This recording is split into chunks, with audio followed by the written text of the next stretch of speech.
కీలకమైనటువంటి విషయాలు చర్చకు వచ్చినప్పుడు తెలుగు సమాజం 2 తెలుగు రాష్ట్రాల్లోనూ ప్రత్యేకించి మేధోపరమైనటువంటి సూచన కోసం ఇద్దరు వ్యక్తుల వైపు చూడడం అనేటటువంటిది గడిచినటువంటి 2 దశాబ్దాలుగా అలవాటైనటువంటి తంతు.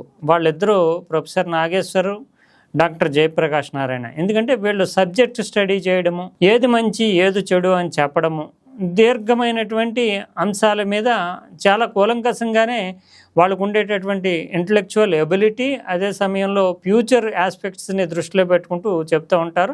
రాజ్యాంగపరమైన న్యాయపరమైనటువంటి అంశాలను కూడా పరిగణనలో తీసుకుంటూ ఉంటారు. ఇప్పుడు దేశము డీలిమిటేషన్ అనేటటువంటి దాంట్లో ఒక క్లిష్టమైనటువంటి జంక్షన్లో ఉన్నటువంటి పరిస్థితి. ఇటీవల బిల్లు పెట్టారు, బిల్లు వీగిపోయింది. తర్వాత ఏం జరుగుతుంది అనేది ఇంకా ప్రశ్నార్థకంగా ఉంది. కానీ రాజ్యాంగ ప్రకారం చూస్తే కనుక ప్రస్తుతం ఉన్నటువంటి పరిస్థితి ప్రకారము 2026 నాటికి డీలిమిటేషన్ అనేటటువంటిది కొత్తగా మొదలు కావాల్సి ఉంటుంది. అంటే ఇంతవరకు 2026 వరకు ప్రీచ్ చేసినటువంటి డీలిమిటేషన్ ఏదైతే ఉందో మళ్ళీ కొత్తగా మొదలు కావాల్సి ఉంటుంది. అది తప్పనిసరి రాజ్యాంగబద్ధమైనటువంటి ప్రక్రియ. ఇప్పుడు పెట్టినటువంటి డీలిమిటేషన్ బిల్లు దాంట్లో కొత్తగా సవరణలు చేస్తూ దక్షిణ భారతదేశంలో ఉండేటటువంటి రాష్ట్రాలు, ఉత్తర భారతదేశంలో ఉండేటటువంటి రాష్ట్రాలకి 50% పెంచుతామంటూ ప్రభుత్వం, కేంద్ర ప్రభుత్వం చెప్పింది పార్లమెంట్లో బిల్లు ప్రవేశపెట్టినప్పుడు. అయితే బిల్లులో మాత్రం దీనిని 50% అనేదాన్ని రాష్ట్రాల వారీగా స్పష్టంగా పేర్కొనలేదు అనేది ఒక ఆరోపణ. అయితే వాళ్ళు ఇప్పుడు ఆమోదిస్తే కనుక, ప్రతిపక్షాలు ఆమోదించడానికి సిద్ధమైతే 50% కూడా చేర్చి సవరణతోటి ముందుకు వస్తామంటూ కేంద్ర ప్రభుత్వం చెప్పింది అనేది ఒక అంశం. అయితే 71 సెన్సస్ అనేటటువంటిది ఇంకా 81(2)A క్లాజ్ ప్రకారం కొనసాగుతున్నప్పుడు ఇప్పుడు సవరణ చేస్తే కనుక, సవరణ చేసినా కూడా చెల్లుబాటు అవుతుందా, లేదంటే బిల్లు ఆమోదం పొందిన తర్వాత కూడా డీలిమిటేషన్ ప్రక్రియ ఒరిజినల్ రాజ్యాంగం ప్రకారం వెళ్ళిపోతుందా అనేది ఒక అనుమానం. వీటన్నిటి మీద ఈ ఇద్దరు మేధావులు కూడా పరస్పరం భిన్నమైనటువంటి స్టాండ్స్ తీసుకోవడంతో ఇప్పుడు గందరగోళమైనటువంటి పరిస్థితి ఏర్పడుతోంది. దక్షిణ భారతదేశం ప్రత్యేకించి తెలుగు రాష్ట్రాలకి ఇప్పుడు సవరణ జరిగి ఉంటే న్యాయం జరిగేదా, లేదంటే ప్రతిపక్షాలు, కాంగ్రెస్ పార్టీ చెప్తున్నట్లుగా మేము న్యాయం జరగడం కోసమే బిల్లును ఓడించాము అని చెప్తున్నారు, అది న్యాయమా, అది హేతుబద్ధమైందా అనే చర్చ మొదలైంది. దీంట్లో వీళ్ళిద్దరూ ప్రొఫెసర్ నాగేశ్వరు తన సిద్ధాంతపరంగా కావచ్చు, తనకు ఉండేటటువంటి నాలెడ్జ్ అవగాహన మేరకు కావచ్చు, ప్రతిపక్షాలు చేస్తున్నటువంటి వాదన, కాంగ్రెస్ పార్టీ చేస్తున్నటువంటి వాదనని సపోర్ట్ చేసే విధంగా చాలా బలమైనటువంటి వాయిస్ వినిపిస్తున్నారు. మరోవైపు జయప్రకాష్ నారాయణ కూడా గతంలో ఎన్నడూ లేని విధంగా అనేక టీవీ ఛానళ్ళకి కూడా ఇంటర్వ్యూలు ఇస్తూ విపక్షాలు చేసినటువంటిది దాదాపు ద్రోహం, అన్యాయం అన్నటువంటి ధోరణిలోనే ఆయన ధ్వజమెత్తుతున్నారు. ఎందుకంటే సిరి తనంతటి తాను వస్తే కనుక మోకాలట్టినట్లుగా చేశాయి. దక్షిణ భారతదేశ రాష్ట్రాలకి రాజ్యాంగ ప్రకారం చూస్తే కనుక జనాభా నిష్పత్తి ప్రకారము జరగాల్సి ఉంటుంది డీలిమిటేషన్. అలాగే జరిగితే కనుక ఈ దక్షిణ భారత రాష్ట్రాలు నష్టపోతాయి. ఉత్తర భారతదేశం రాష్ట్రాల్లో జనాభా ఎక్కువ పెరిగింది కాబట్టి అక్కడికి ఎక్కువ సీట్లు వెళ్ళిపోతాయి. ఇప్పుడు డీలిమిటేషన్లో కేంద్ర ప్రభుత్వం తీసుకొస్తామన్నటువంటి సవరణ ప్రకారం చూస్తే 50% సీట్లు పెరగడం అంటే ఉత్తర భారతదేశంలోనే 50% సీట్లు పెరుగుతాయి, దక్షిణ భారతదేశంలోనే 50% సీట్లు పెరుగుతాయి. ఏ రాష్ట్రానికి ఆ రాష్ట్రం 50% సీట్లు పెరుగుతాయి. నిష్పత్తి అంటే పర్సంటేజ్లో ఏమీ తేడా రాదు. ఇప్పటికే ఉండేటటువంటి ఆ నిష్పత్తిలో ఎక్కడ కూడా తేడా రాకుండా ఉంటుంది. అక్కడ 76% ఉంది సీట్ల రేషియో చూస్తే కనుక, ఇక్కడ 24% దక్షిణ భారతదేశానికి సీట్ల సంఖ్య ఉంది. ఆ నిష్పత్తి కొనసాగుతుంది. ఆ నిష్పత్తి కూడా భవిష్యత్తులో ఇప్పుడున్నటువంటి ఒరిజినల్ రాజ్యాంగం ప్రకారం చూస్తే కనుక ఆ నిష్పత్తిలో కూడా తేడాలు వచ్చేస్తాయి. దక్షిణ భారతదేశంలో ఆంధ్రప్రదేశ్, తెలంగాణ, తమిళనాడు, కేరళ వీటన్నిటికీ సీట్లు తగ్గిపోతాయి అనేటటువంటిది జయప్రకాష్ నారాయణ లేవనెత్తుతున్నటువంటి అభ్యంతరం. అయితే ఇప్పుడు ఈ డీలిమిటేషన్ ప్రక్రియలో చేసుంటే కనుక సీట్లు తగ్గిపోయేటటువంటి అవకాశం లేకుండా 50% పెరిగినా కూడా ఉత్తర భారతదేశంతో చాలా అంతరం ఉంటుంది కదా అనేటటువంటి వాదనని మొన్నటి వరకు నాగేశ్వర్ వినిపించారు. ఎందుకంటే ఇక్కడ 50% పెరిగినా, అక్కడ 50% పెరిగినా ఆ సీట్ల మధ్య వ్యత్యాసం. ఉదాహరణకి అక్కడ చూస్తే కనుక 80 సీట్లు ఉన్నటువంటి ఉత్తరప్రదేశ్కి 40 సీట్లు పెరిగితే 120 అవుతాయి. ఇక కేరళ లాంటి రాష్ట్రంలో 20 సీట్లు ఉన్నటువంటి 50% పెరిగితే 30 సీట్లు అవుతాయి. ఇక్కడ 30 సీట్లు అయితే అక్కడ అక్కడ 120 అవుతాయి. ఇప్పుడు ఉన్నటువంటి వ్యత్యాసం అయితే 60, అంటే 20 నుంచి 60 మధ్యలో తేడా. ఉత్తరప్రదేశ్ కేరళకి మధ్య 60 ఉంటే ఇప్పుడు 10 పెరిగిన తర్వాత కూడా ఇక్కడ 30 అవుతాయి, అక్కడ 120 అవుతాయి, అంటే తేడా 90 ఉంటుంది. అందువల్ల సీట్ల సంఖ్యలో చాలా తేడా వచ్చేస్తుంది. అంటే సంఖ్యాపరంగా చెప్తూ నాగేశ్వర్ దీనిని అంటే తన వాదనని, విపక్షాలు చేస్తున్నటువంటి వాదనని, ప్రత్యేకించి కాంగ్రెస్ ప్రభుత్వాలు ఇక్కడ ఉండేటటువంటి తెలంగాణ ప్రభుత్వం కానీ, కర్ణాటక ప్రభుత్వం కానీ, తమిళనాడు ప్రభుత్వం కానీ, కాంగ్రెస్ అంటే డిఎంకే, వీళ్ళు చేస్తున్నటువంటి వాదనని సపోర్ట్ చేసే విధంగా సీట్ల వ్యత్యాసం చాలా వస్తుంది. అంటే ఇది రేషియో మాత్రము కరెక్ట్గా ఉంటుంది. కానీ ఒకటి సెలెక్టివ్ అంశాన్ని తీసుకుంటూ, సెలెక్టివ్ చూజన్గా చేసుకుంటూ ఈ సీట్ల సంఖ్యని హైలైట్ చేస్తూ చాలా అన్యాయం జరుగుతుంది అన్నట్లుగా నాగేశ్వర్ వాదిస్తూ వచ్చారు. తర్వాత ఈ బిల్లు వేగిపోయిన తర్వాత జయప్రకాష్ నారాయణ చాలా సీరియస్గానే ఇది అంటే ఈ ప్రక్రియను ఒప్పుకోకపోవడం వల్ల ఒరిజినల్ కాన్స్టిట్యూషన్ అమల్లోకి వస్తే కనుక ఖచ్చితంగా తెలుగు రాష్ట్రాలకి, దక్షిణాదికి చాలా అన్యాయం జరుగుతుంది. దీన్ని వచ్చిన అవకాశాన్ని అందిపుచ్చుకోకుండా చాలా దారుణం. అంటే తమ రాజకీయాల కోసము కాంగ్రెస్ పార్టీ కావచ్చు, విపక్షాలు కావచ్చు, తమ రాజకీయాల కోసము మోడీ మీద అంటే ప్రత్యక్షంగా కాకపోయినా ముఖం నచ్చలేదని ముక్కు కోసుకున్నట్లుగా అయింది.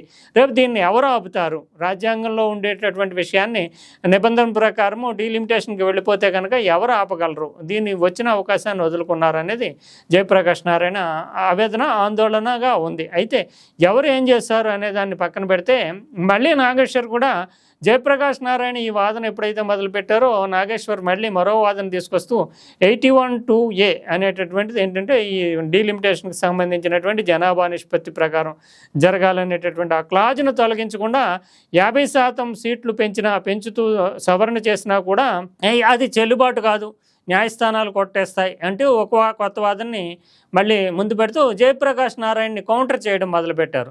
నిజంగానే భారత రాజ్యాంగం ప్రకారం చూస్తే ఆ నిబంధన ఉన్నంతకాలం కొంత ఇబ్బంది ఉంటుంది. కానీ ఒకటి రాజ్యాంగంలో ఇన్ లెటర్ అండ్ స్పిరిట్ తీసుకుంటే సుప్రీంకోర్టు అయినా ఏదైనా సరే రాజ్యాంగానికి భాష్యం చెప్పేటటువంటి న్యాయ వ్యవస్థలో సాధారణంగా 2/3 మెజారిటీ తోటి పార్లమెంట్ ఒక చట్టం చేస్తే దాన్ని కొట్టేసేటటువంటి విషయంలో కానీ ఇతరత్ర అంశాల్లో కానీ చాలా రాజ్యాంగ స్ఫూర్తిని కూడా దృష్టిలో పెట్టుకుంటాయి. దీని వెనక ఈ చట్టం చేయడం వెనక ఉండేటటువంటి కారణాలు ఏంటి, రాజ్యాంగం జనాభా అనేటటువంటి దాంట్లో సమప్రాతినిధ్యం అనే దానికి ఎంతవరకు ప్రయారిటీ ఇచ్చింది, తర్వాత పార్లమెంట్ చేసినటువంటి చట్టంలో ఉండేటటువంటి విషయాల్లో రాజ్యాంగ విరుద్ధమైనటువంటి అంశాలు ఏమైనా ఉన్నాయా, లేదంటే దాన్ని మళ్ళీ సవరించుకోవచ్చా, ఇలాంటి అనేక కోణాలు చూస్తూ ఉంటాయి. పార్లమెంటు 2/3 మెజారిటీ ఆమోదించినటువంటి చట్టాన్ని సుప్రీంకోర్టు కొట్టేయడం అనేది అంత సాధారణమైనటువంటి విషయం కాదు. ఒకవేళ అదే పరిస్థితి అంటే తీవ్రమైనటువంటి న్యాయ సమీక్షకు వెళ్లాల్సి వస్తే కనుక రాజ్యాంగ ధర్మాసనాన్ని ఏర్పాటు చేసుకుని న్యాయస్థానం ముందుకు వెళుతుంది. అయితే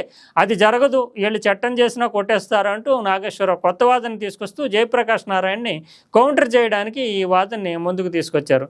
అయితే 81(2)Aని ఉంచడం ఎందుకు ఉంచారు అనేటటువంటిది ఆ ప్రశ్న తలెత్తినప్పుడు మళ్ళీ జయప్రకాష్ నారాయణ దానికే వివరణిస్తున్నారు.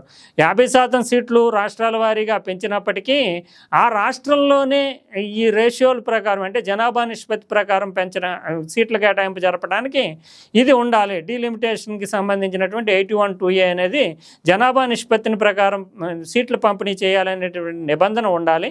లేకపోతే కనుక మళ్ళీ ఈ 50% సీట్లను ఎలా పంచుతారు, డీలిమిటేషన్ చేయడానికి కూడా ఒక ప్రాతిపదిక ఉండాలి. ఆ ప్రాతిపదిక ఉదాహరణకి తెలంగాణకి సీట్లు పెరిగినాయి, 17 సీట్లు ఉన్నటువంటివి మళ్ళీ 9 సీట్లు పెరిగి 26 సీట్లు అయినాయి. 26 సీట్లు అయినప్పుడు 26 సీట్లని ఎలా పంచుతారంటే హైదరాబాద్ మల్కాజ్గిరిలో 37 లక్షలు ఉంటే అలా ఉంచరు, సమానంగా నిష్పత్తిలో పంచడానికి ఆ డీలిమిటేషన్ నిబంధన అనేటటువంటిది జనాభా నిష్పత్తి ప్రకారం ఇప్పుడు రాష్ట్రాలకి 50% పెంచడం అనేటటువంటి రాజ్యాంగ సవరణ అయిపోయిన తర్వాత డీలిమిటేషన్ కమిషను రాష్ట్రాల వారీగా తీసుకుంటూ ఆ రాష్ట్రాల్లో జనాభాను దృష్టిలో పెట్టుకుని సీట్ల పంపిణీ చేస్తుంది. దానికి ఆ నిబంధన ఉండాలి అనేది జయప్రకాష్ నారాయణ వాదనగా ఉంది.